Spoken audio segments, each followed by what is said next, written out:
Kublai piwara, ko apen tip piwa ka clear at secondary school, da open man ko ya ka fit, ha ka pra, wa kende tri ang banai katwi.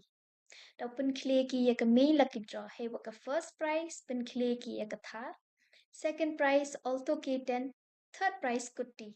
Da em let san tali ki consolation prize. It was now sok cho cho to da open clear ki ya ka express lucky draw. Artali, hey wa ka weapon clear ki ya ka laptop, ka weapon ya ka iPhone 16. Hakini ki ars nyong ka fit. Hak praterik daw emlet kaya daw masi. Wa daw wan le u DJ meban. Kende trik wan daw em ka kwe do ka. Daw wan le ka DJ fifi. Taki pait ba? Ki wa kwa u tit. Ya ka tiket online le ye pi u tit. They will call pi ya ini number ha description. There guys, what are you waiting for? Hino ya ka nisip yang pi kat ni don hi. Kublai chipun.